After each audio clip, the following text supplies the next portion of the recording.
Before starting this video मैं चाहता हूँ कि आप 3 to 4 टाइम्स एक डीप ब्रेथ लें और पूरा कंसंट्रेशन इस वीडियो पे बनाए रखें, जिससे जो भी मैं आपको समझाने की कोशिश करूँ उस पर आप अपना ध्यान लगा सकें।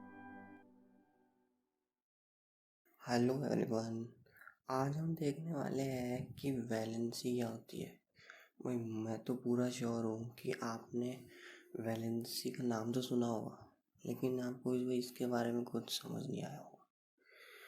ठीक है, तो अब देखते हैं भाई वैलेंसी को समझने के लिए अपने को क्या क्या क्लियर होना चाहिए। वैलेंसी को समझने के लिए अपने को क्लियर होना चाहिए भाई एटम। ठीक है भाई, पहली चीज़ एटम क्लियर होनी चाहिए, बहुत इम्पोर्टेंट है, बहुत इम्पोर्टेंट है ये। फिर है एटॉमिक स्ट्रक्चर। भाई ये दो चीज़ें एकदम अच्छे से क्लियर होनी चाहिए, भाई एटम क्या होता है और एटॉमिक स्ट्रक्चर क्या होता है। ठीक है, तो ये पिछली वीडियो में मैंने समझाया है, और अगर आपको पता है तो बहुत अच्छी बात है। तो अब ये टर्म्स, अपन नई टर्म्स देखने वाले हैं कुछ, जो कि अपन ने प्रीवियस वीडियोस में नहीं देखी है। ठीक है, ये अपने को वैलेंसी समझने में हेल्प करेंगी, और भाई केमिस्ट्री में भी बहुत हेल्प आती है ये टर्म्स। ठीक है, octet, duplet, electronic configuration, monovalent, bivalent, trivalent etcetera. ठीक है ना, ये टर्म्स भाई केमिस्ट्री में बहुत काम आती है, और अपने एटम वाले चैप्टर में भी बहुत काम आती है। ठीक है, अब ये देखो भाई कंपाउंड क्या होता है ये पता होना चाहिए, और वाटर जो है वो एक कंपाउंड है। ठीक है, वाटर जो है वो क्या है, एक कंपाउंड। तो भाई अब ये कंपाउंड का फॉर्मेशन कैसे हुआ वो भी अपन इसमें समझ सकते हैं वैलेंसी के द्वारा। वैलेंसी से अपन ये एकदम अच्छे से क्लियर कर सकते हैं कि भाई ये कंपाउंड बना कैसे, क्योंकि भाई बिना वैलेंसी के कंपाउंड नहीं बनता है। ठीक है, तो भाई कंपाउंड बनाने के लिए, कंपाउंड का फॉर्मूला बनाने के लिए वैलेंसी की ज़रूरत पड़ती है। ठीक है, फिर अब अपन समझने वाले हैं इलेक्ट्रॉनिक कॉन्फ़िगरेशन। ठीक है ना, भाई इलेक्ट्रॉनिक कॉन्फ़िगरेशन का मतलब कि भाई कोई भी शेल कितने इलेक्ट्रॉन्स होल्ड कर सकती है।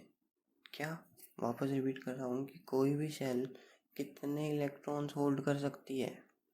ये मतलब होता है किसका, इलेक्ट्रॉनिक कॉन्फ़िगरेशन का। ठीक है, इसके लिए एक फॉर्मूला दिया गया है कि भाई 2n², भाई होल्डिंग कैपेसिटी बताती है ये।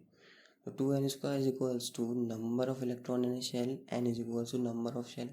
भाई नंबर ऑफ शेल का मतलब है कि भाई पहला नंबर, दूसरा नंबर, तीसरा नंबर, या चौथा नंबर, या पांचवा, या जो भी आगे, सो ऑन। ठीक है, तो भाई पहले शेल को अपन क्या बोलते हैं भाई k, सेकंड को l, थर्ड को m। भाई ये अपन ने क्या दे रखा है भाई, नाम दे रखे हैं कि पहले शेल को क्या बोलेंगे k, ऐसे नाम दे रखे हैं। ये भाई कोई पूछे कि भाई सेकंड शेल का क्या नाम है, तो भाई समझ आना भाई एल है भाई उसका नाम। या फिर कोई बोले भाई एल कौन सी शेल होती है, तो बता देना क्या, सेकंड शेल है भाई एल। ठीक है, तो अब देखेंगे भाई फॉर्मूले के हिसाब से निकालते हैं कि भाई सेकंड शेल में कितने इलेक्ट्रॉन होल्डिंग कैपेसिटी है, कि कितने इलेक्ट्रॉन होल्ड कर सकती है सेकंड शेल। 2 × 4, भाई 2 का स्क्वायर 4, और 8 इलेक्ट्रॉन। भाई सेकंड सेल की होल्डिंग कैपेसिटी कितनी आई, 8 इलेक्ट्रॉन्स। अब देखते हैं थर्ड शेल। भाई थर्ड शेल वही बात, 2 और n, भाई कौन सी शेल है, थर्ड शेल। या 2 × 9 इज इक्वल्स टू 18 इलेक्ट्रॉन्स। कितने इलेक्ट्रॉन्स है की होल्डिंग कैपेसिटी है किसमें, थर्ड शेल में, 18 इलेक्ट्रॉन्स की। और मैं ये बता दूं कि भाई एग्ज़ाम में इसमें से एक क्वेश्चन आता है कि भाई ये शेल कितने इलेक्ट्रॉन्स होल्ड कर सकती है। अब देखते हैं भाई ड्यूप्लेट और ऑक्टेट, कि भाई ये ड्यूप्लेट और ऑक्टेट क्या होता है। वैसे तो नाम से ही पता चल रहा है कि भाई ड्यूप्लेट में आ रहे हैं दो, तो दो का मतलब है भाई टू, कि one pair of electrons. Duplet मतलब दो, बोले तो टू इलेक्ट्रॉन्स और वन पेयर ऑफ इलेक्ट्रॉन।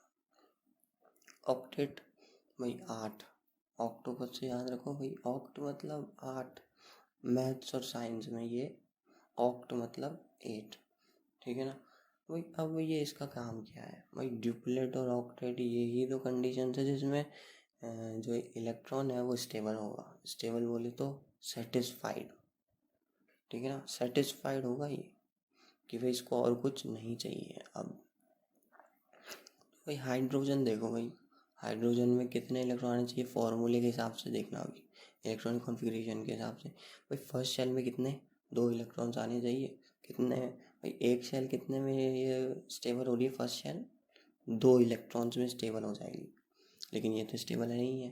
फिर हीलियम में देखो भाई कितने, 2। फिर सेम ही ऑक्सीजन और नियॉन में भी देखना। अब ये भाई एटॉमिक नंबर के हिसाब से डिवाइडेड है इलेक्ट्रॉन्स, ठीक है, एटॉमिक नंबर के हिसाब से डिवाइडेड है इलेक्ट्रॉन्स। जैसे इसका एटॉमिक नंबर 1 है हाइड्रोजन का, हीलियम का 2 है, तो भाई पहले में 2 आ गई।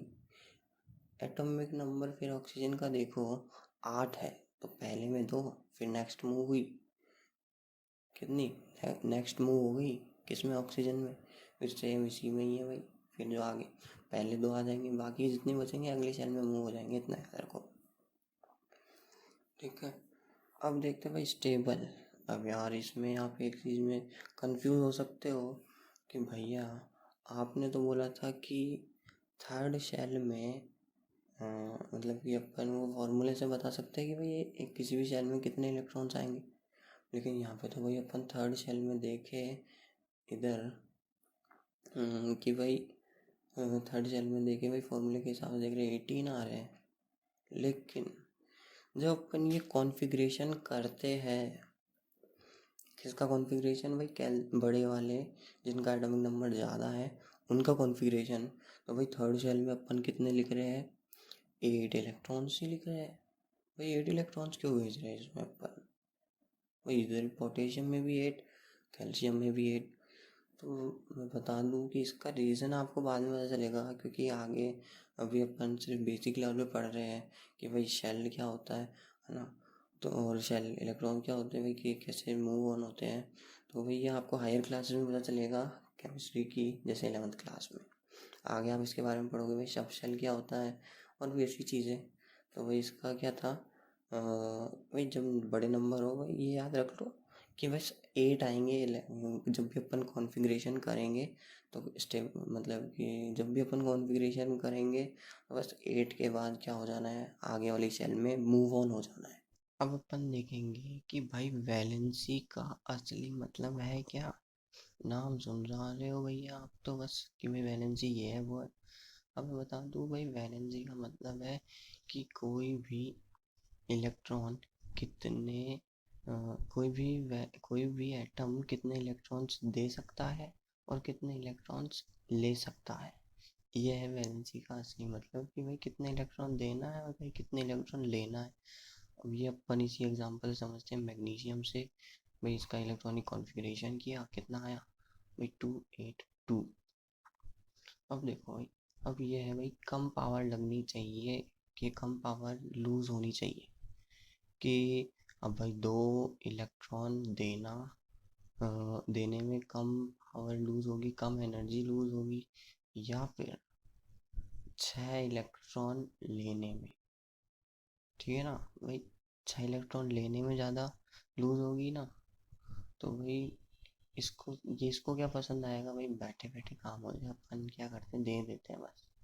और ये साइन साइन के बारे में अभी अपन आगे देखते हैं कौन सा साइन, ये भाई प्लस क्यों लगाया अपन ने, ठीक है। ऐसे ही अपन यहाँ पे कॉन्फ़िगरेशन करते हैं, पहले शेल में 2, फिर आ गए भाई 8 और थर्ड शेल में जो भी बचे कुछ इलेक्ट्रॉन आएंगे वो डाल दो, ठीक है। 8 होते ही क्या करना है, नेक्स्ट सेल में मूव होना है, कितने 283। अब इसमें देखो कि भाई 3 इलेक्ट्रॉन देना ज़्यादा आसान है या फिर कितने 5 इलेक्ट्रॉन लेना, सॉरी यहाँ पे 6 आएगा ना, वो बोल कुछ रहा हूँ लिख कुछ और दिया। चलो यहाँ पे देखो भाई 5, तो 5 इलेक्ट्रॉन लेने में ज़्यादा एनर्जी लूज होगी या फिर 3 इलेक्ट्रॉन देने में, ऑब्वियसली जब अपन 3 देंगे तो कम एनर्जी लूज होगी। तो अब ये देखो साइन, अब साइन पे आते हैं। तो कितनी हुई थी यहाँ पे तो भाई साइन क्या आया, भाई माइनस में क्या आया भाई, जब भी माइनस कब आएगा, जब ये कुछ लेगा, भाई इलेक्ट्रॉन ले रहा है, ये नेगेटिव इंसान है, ठीक है। और जो ले रहा है मतलब देगा, भाई केमिस्ट्री में भाई असली में भी ऐसा ही होता है कि भाई जो हमेशा लेने लेने के बारे में सोचता है वो क्या है भाई, नेगेटिव इंसान है भाई, हमेशा ले हो भाई, देने के बारे में सोचो ही मत। तो ऐसे यहाँ पे क्या आया, भाई गेन हो रहा है तो नेगेटिव, और जब भाई जब गेन हो रहा है या फिर एक्सेप्ट कर रहा है तो क्या आया, नेगेटिव। और जब भी कुछ दे रहा है भाई, अपनी मर्जी दे रहा है, लॉस हो रहा है उसको, मतलब कि लूज कर रहा है, तो क्या साइन आएगा, पॉजिटिव। हमेशा याद रखना। अब ये टेबल बहुत इंपॉर्टेंट है, ठीक है। इसमें अपन और कॉन्फ़िगरेशन देखते हैं और एक नई चीज़ और देखते हैं इसमें अपन टेबल में, ठीक है। तो अभी पहले अपन देखते हैं इलेक्ट्रॉनिक कॉन्फ़िगरेशन, एलिमेंट सिंबल। आप चाहो तो इस टेबल को याद कर सकते हो, लिख लेना इसको कहीं पे, ठीक है। थर्ड इलेक्ट्रॉन में भाई ये कॉन्फ़िगरेशन आपको सिंपल सिंपल तो आई गए कि पहले 2 फिर 8 फिर 8, बस 8 8 करके मूव होने दे जाना है। अब इसमें देखो भाई 11th में सोडियम में भाई थर्ड शेल में कितने हैं, 1। तो 1 1 क्या हो गई, इसकी वैलेंसी हो गई। अब साइन भाई 1 देगा ही, क्योंकि देना आसान है। इसमें यही देखो भाई, एक एक्सेप्ट करेगा तो भाई एक लेगा, है ना। भाई लेगा तो क्या है भाई, नेगेटिव इंसान है भाई, हमेशा लेता है, नेगेटिव साइन आएगा। ऐसे अब ये देखो कार्बन भाई उल्टा काम है, इसमें क्या बराबर ही है भाई, वो दोनों में भाई 8 में से 4 माइनस हो भाई 4 4। भाई देगा तब भी उतनी एनर्जी लूज हो रही है, लेगा तब भी उतनी एनर्जी लूज हो रही है, ऐसा सिलिकॉन में भी है। तो अभी देखो भाई टेट्रावेलेंट बोलते हैं इन एलिमेंट्स को एक तरह से। और इनकी वैलेंसी क्या होती है, टेट्रावेलेंट एलिमेंट की वैलेंसी क्या होती है, 4, ठीक है। और ये टेबल बहुत इम्पोर्टेंट है। और जहाँ तक है आपको ये पूरा सब कुछ समझ आया होगा भाई, ये टेबल कैसे बनानी है ये सब आया होगा। और बस आपको ये एलिमेंट्स के एटॉमिक नंबर और एलिमेंट्स के नेम याद करने बहुत ज़रूरी है। इन्हीं से आप अपनी वैलेंसी कैलकुलेट कर सकते हो और उनका कॉन्फ़िगरेशन कर सकते हो। थैंक यू फ्रेंड्स, आपने मेरी वीडियो यहाँ तक देखी। आई होप कि आपको ये सब समझ आया होगा जो भी मैंने समझाने की कोशिश करी है। और thank you friends once again, thanks a lot. आपको कोई भी डाउट हो तो आप कमेंट सेक्शन में बेझिझक पूछ सकते हैं, और मैं जल्द से जल्द उन डाउट्स का रिप्लाई ज़रूर करूँगा।